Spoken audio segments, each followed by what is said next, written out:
tu sors, tu es quelqu'un d'autre. Des fois même, on va finir dans ton quartier, on dit, excusez-nous, on cherche Léonel. Léonel, dans ce quartier, non, il n'y en a pas. Il n'y en a pas comment, il y en a. C'est notre frère de l'église, on sait qu'il est ici, mon cher. On vous dit qu'il n'est pas ici. Mon frère, vous ne connaissez pas Léonel, il est comme ça, comme ça. Celui que tu cites là, c'est qui? Oh, tu parles de Zico. Oh, Zikos. Attends, on va t'amener Zikos. Pourquoi on l'appelle Zikos? C'est pas un petit nom de l'enfance. Non, non, non. Grand voleur dans les quartiers. Donc on l'a surnommé Zikos. Grand voleur. Donc lui, quand il arrive, même s'il vient seulement tout près de toi, tu commences à cacher les sacs. Donc dans les quartiers, on le connaît autrement. Vous aussi à l'église, autrement. Chrétien à double face. Comment on va gagner? Je lui ai dit, frère, ne gaspille pas le temps de ma vie.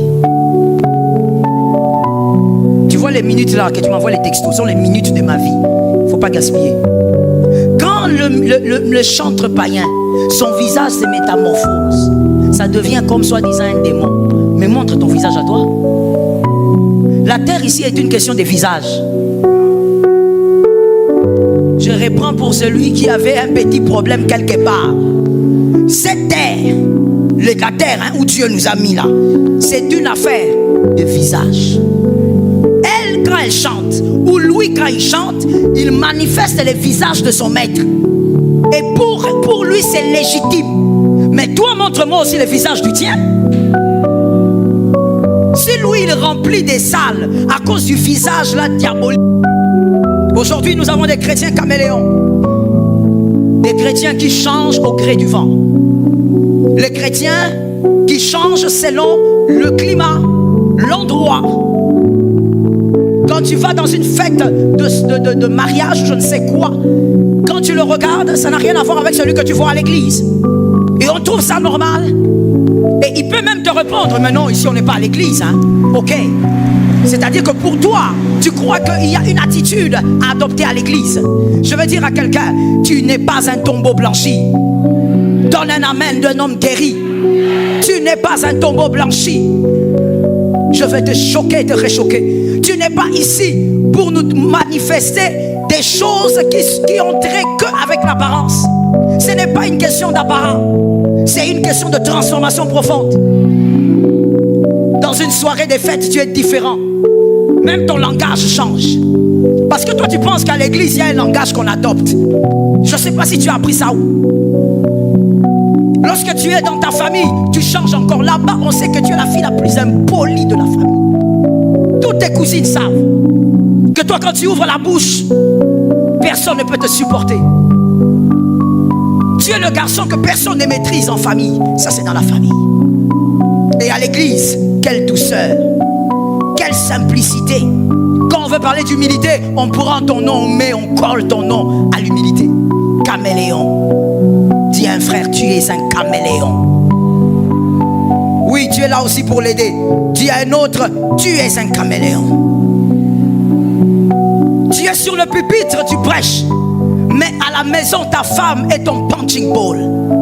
Tu bats ta femme, mais tu es ici, tu viens, tu prends le micro. Que l'Éternel te voie. Tu es ici, tu fais le bon frère. Quand tu entres dans l'église, tu tiens ta femme à la hanche, alors que ta femme sait qu'elle est maltraitée par toi. Tu n'es un modèle ni pour ta femme, ni pour tes enfants. La Bible dit, Jésus a dit, écoutez, vous allez partir, mais commencez d'abord. Qui a dit que Jésus n'était pas un bon citoyen? Quoique étant 100% Dieu, il était aussi 100% homme. Il était un très bon citoyen. Et aujourd'hui, quand on veut parler de notre nation, l'amour de notre pays, on dit, ah, pourquoi elle entre dans la politique? Est-ce que vous confondez tout? Quel amalgame, quelle sale salade. De quoi vous parlez? On est censé être un citoyen dans son pays. Parler de sa nation ne veut pas dire qu'on veut devenir politicien. Le problème, c'est que les politiques ont tellement détruit le système de pensée pendant longtemps. On pense que quand on parle du pays, c'est qu'on est attaché à la politique. Non. On doit aimer sa nation. On doit aimer son pays. Ton amen vient d'où comme ça? Tu dois aimer ton pays. Que tu sois chinois, indien, tu dois aimer ta nation. Jésus lui-même a dit, écoutez, allez faire des nations et puis les appelle, venez ici. Commencez par ici. Commencez par chez nous. C'est pourquoi la Bible dit clairement, les saluts viennent des Juifs. Jésus lui-même dit, commencez par ici. Quand vous aurez fini chez nous, vous allez chez les autres. Comment tu peux penser que quand quelqu'un dit, aime ton pays, meurs pour ton pays, n'accepte pas la corruption, oh voilà, c'est la politique qui commence. C'est n'importe quoi. Je crois qu'il est grand temps aussi pour que même dans nos écoles, on fasse rentrer les enseignements, les cours sur la citoyenneté. Qu'on apprenne aux enfants depuis l'école maternelle, c'est que c'est la citoyenneté. Comment aimer son pays? Mon frère, je te dis ceci. Ton cœur doit être attaché à la transformation. Si elle n'est pas attachée à ça, arrête de croire que c'est que tu dis, c'est que tu écris. Tu prends ton téléphone, tu prends, tu le regardes, et puis à minuit quand tu n'as pas sommeil, parce que tu n'as pas sommeil, tu manques à faire, totalement manque à faire, et tu prends ton téléphone, tu écris, voilà, Jésus est fidèle, Jésus revient bientôt. Jésus revient bientôt pour prendre qui? Tu es le premier qui va rester. Les chrétiens à double face, vous créez la confusion. On ne sait plus qui est qui. Tu es un chrétien à double face. Tu as une face devant, une autre derrière. À l'église, tu nous présentes la première. Tu es le premier qui va rester. Avant d'écrire ça à minuit là, sur ton téléphone là bizarre, tu venais de regarder la pornographie. Toi tu crois que la chrétienté c'est comme on dit bon chic, bon genre. Non. On n'est pas chrétien parce que c'est un style. Il faut être chrétien, ça fait beau. On est chrétien parce qu'on est disciple. La discipline de Jésus est à l'intérieur de toi. Quand Jésus voit famille, toi tu vois famille comme Jésus. Tu ne fabriques pas ta manière de voir famille avec ta tribu. Donne un amen que tu guérisses. Tu n'es pas en train de prendre tes propres notions là. Tu les places là et puis tu dis je suis chrétien. Tu as les disciplines de Jésus. Mais pour avoir les disciplines de Jésus, il faut déjà avoir eu le temps de te laisser affronter ces disciplines. Tu n'as pas le temps de te laisser affronter ces disciplines. Tu n'as pas le temps de les affronter toi-même. Tu es toujours derrière les gens, la vie des gens. Comment tu deviendras disciple? Tu es plus un commère qu'un disciple. Aujourd'hui, on a même des commères hommes. Dans le temps, il n'y avait pas de commère homme. Le commérage s'arrêtait chez les femmes. Aujourd'hui, ça a évolué. Le siècle présent. Comme la science évolue, le commérage aussi. Tu vois un homme, un grand commère. Il fait le commérage même au téléphone. Il a son téléphone, il est en train de commérer au téléphone. Un homme. Tu perds ton temps, mon frère. Arrête d'être un chrétien caméléon. Je ne suis pas d'accord avec ça. Arrête d'être un chrétien caméléon. L'église n'est pas un lieu où il faut avoir des attitudes. Il faut avoir là, tu as des attitudes. Tu portes une longue robe parce qu'il faut que tu te tiennes debout d'une certaine manière. Non. L'église, c'est le lieu de ta transformation. Ce que tu deviens ici, devient le dehors. Parce que c'est là-bas que tu dois gagner les âmes. Que les païens disent, écoute, celui-là, il est chrétien. Celui-là, il est enfant des dieux. Tu veux tellement ressembler au siècle présent que tu fais tout comme les mondains. Je crois que les hommes sont gagnés parce que Jésus reste Seigneur. Je crois que les âmes tous les jours sont gagnées dans le monde entier parce que le Saint-Esprit fait un travail énorme. Mais je me pose la question, est-ce que toi, ton disciple-là, gagne les âmes? Voilà pourquoi je t'en parle. Est-ce que toi, tu gagnes les âmes? Ou tu es limité à travailler, rentrer à la maison, manger, regarder ta femme, dormir, vous réveiller et la routine continue? Combien d'âmes tu as gagné depuis ta conversion? Quelle est la première âme que tu as gagnée à Jésus? Quand on parle de gagner, mon frère, il faut bien comprendre la parole. Il ne faut pas croire que je te parle de cette sœur-là que tu as allé inviter, qui prie à l'œil de Jésus, qui est venue au culte 2 jours. Je parle de gagner une âme. Elle était païenne à cause de ce que tu as présenté. Elle est venue à Jésus. Elle a reçu le baptême par immersion. Quel est le nom de cette âme? Tu as tellement de prières à ton effectif. Si tu commences à compter, oh, prière de ceci, prière de cela, Seigneur donne-moi, Seigneur délivre, Seigneur fais ceci, Seigneur. Tu demandes des choses à Dieu, même des choses que lui ne va pas faire, que c'est à toi de faire. Tu lui demandes, ben il t'écoute. Mais moi je te demande, tu as combien d'âmes à ton effectif? Tu gonfles le torse ici, tu as combien d'âmes à ton effectif? Quand tu marches derrière toi spirituellement, il y a combien d'âmes qui entreront au ciel à cause de toi?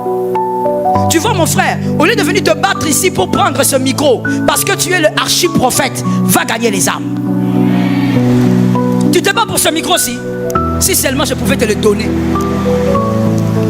Si seulement je pouvais te le donner, je te l'aurais donné gratuit. Tu te bats pourquoi? Sois un disciple et gagne les âmes. Est-ce qu'il y a encore des chrétiens derrière qui les païens vont suivre sans prédication de parole pour demander, mon frère, excuse-moi, hein, je te vois souvent venir dans les quartiers, tu habites ici, mais dis-moi, tu pries où? Ah, oui, j'habite ici, mais pourquoi? Ah non, non, vraiment, tu m'as beaucoup impacté quand je te regarde, comment tu vis, dis-moi seulement où tu pries. Où sont ces gens? Ils ont disparu avec la Covid. Ils ont disparu, ils sont morts. Ils attendent le royaume. Où sont ces chrétiens-là? Les chrétiens qu'on suit derrière pour demander, ah, vraiment, tu sais mon frère, tu m'as beaucoup impacté. Je t'ai impacté comment? Moi je ne te connais pas. Non, non, non, toi tu ne sais pas. Mais quand je te regarde, même à l'église, en tout cas, vraiment, tu es un modèle pour moi. Ils sont où? Extraordinaire. Mais nous sommes là à croire que nous gagnons les âmes. Ne fais pas mal les choses, parce que faire mal les choses va t'amener à attendre un résultat qui ne viendra jamais. Je reprends pour celui qui dormait. Ne fais pas mal les choses, parce que faire mal les choses va te faire attendre un résultat qui ne viendra jamais. Tu attends un résultat, quel résultat viendra? Tu as mal fait les choses. Que Jésus nous donne la victoire. Surtout que Jésus fasse de nous des disciples. Les chrétiens à double face, vous créez la confusion. On ne sait plus qui est qui. Tu es un chrétien à double face. Tu as une face devant, une autre derrière. À l'église, tu nous présentes la première. Quand tu sors, tu es quelqu'un d'autre. Des fois même, on va finir dans ton quartier, on dit, excusez-nous, on cherche Léonel. Léonel, dans ce quartier? Non, il n'y en a pas. Il n'y en a pas comment? Il y en a, c'est notre frère de l'église. On sait qu'il est ici, on cherche. On vous dit qu'il n'est pas ici. Ah, mon frère, vous ne connaissez pas Léonel, il est comme ça, comme ça. Ah, celui que tu cites là, c'est qui? Oh, tu parles de Zico. Oh, Zikos. Attends, on va t'amener Zikos. Pourquoi on l'appelle Zikos? C'est pas un petit nom de l'enfance, non, non, non. Grand voleur dans les quartiers. Donc on l'a surnommé Zikos. Grand voleur. Donc lui, quand il arrive, même s'il vient seulement tout près de toi, tu commences à cacher les sacs. Dans les quartiers, on le connaît autrement. Vous aussi à l'église, autrement. Chrétien à double face. Comment on va gagner les âmes? On ne peut pas gagner les âmes de cette manière. Écoute, le païen n'a pas besoin que tu le juges. Montre-lui simplement ce qu'il doit faire. Pourquoi tu le juges? Depuis que tu as commencé, il est païen, il est païen, il est païen. Toi, tu fais quoi au fait pour qu'il soit impacté par quelque chose de meilleur? Il y a un monsieur là qui m'a envoyé un texto. Il me dit, pasteur, regardez, oh le siècle est pourri. Que quelqu'un me dise pourri. Il dit, le siècle est pourri. Pasteur, vous savez, il y a tel chantre. Quand il chante, son visage se métamorphose. Vous voyez, c'est comme un démon. Oh Jésus. Je lui ai dit, frère, ne gaspille pas le temps de ma vie. Tu vois les minutes là que tu m'envoies les textos, sont les minutes de ma vie. Il ne faut pas gaspiller. Quand le chantre païen, son visage se métamorphose, ça devient comme soi-disant un démon. Mais montre ton visage à toi. ici est une question de visage. Je reprends pour celui qui avait un petit problème quelque part. Cette terre, la terre où Dieu nous a mis là, c'est une affaire de visage. Elle, quand elle chante, ou lui, quand il chante, il manifeste le visage de son maître. Et pour lui, c'est légitime. Mais toi, montre-moi aussi le visage du tien. Si lui, il remplit des salles à cause du visage là diabolique, mais toi aussi, remplis les églises avec le visage de Jésus. Donne un amen de quelqu'un qui doit guérir. Remplis les églises avec le visage de Jésus. Manifeste le visage de Jésus, que les gens viennent à Christ. Toi, tu te préoccupes de ce que le voisin prépare chez lui. Ça te concerne? Est-ce que toi, tu as le verset qui dit, où Jésus dit, allez marcher sur les serpents, entrez chez lui, attrapez-le, sortez-le. Je réponds. Il y a quelqu'un qui s'est perdu quelque part. Je dis, est-ce que toi tu as un verset où Jésus dit, vous marcherez sur les serpents, entrez chez lui, ouvrez la porte, prenez, sortez les serpents. Jésus ne vous demande pas d'aller chez lui. Laissez-lui faire ses affaires. Vous faites vos affaires. Et que vos affaires soient plus puissantes que ses affaires. On s'en fout de ce que le diable fait. On s'en fout de ce que le diable fait avec ses acolytes. Toi, tu fais quoi avec la parole de Dieu que tu reçois? Tu es là comme ça en train de suivre la parole. Des fois même tu dors un peu. Tu regardes. Et ce qui est grave, c'est que les gens qui dorment là, c'est eux qui regardent la montre. Tu dors comme dans la tête. Quand tu relèves la tête, tu te poses la question, je suis toujours ici ou bien je suis à la maison? Tu vois les genres de sommeil que tu nous fais ici. Un jour, tu vas te réveiller comme ça, tu appelles votre maman. Maman, parce que tu es habitué à trop dormir comme ça là. Mon frère, si eux montrent le pouvoir de leur maître, bon, toi tu te concentres dessus, pourquoi? À chacun son royaume. Si pendant que ce musicien-là chante, il y a un démon, même si on voyait un démon sortir en train de danser, qu'on voit pendant que toi tu chantes un ange sortir. Ah, donne un amen. Qu'on voit un ange en train de sortir, c'est quoi le problème? Oh non, hé, là-bas, vous savez, il y a des esprits. Ok, ça on sait déjà. La terre, le règne, c'est le règne du diable. On sait. Toi maintenant, quand tu chantes, où est ton ange? Toi maintenant, quand tu fais l'œuvre de Dieu, où sont les anges qui t'accompagnent? Est-ce qu'il n'y a pas de chrétiens aujourd'hui à qui on peut dire, quand tu me parles, je vois un visage.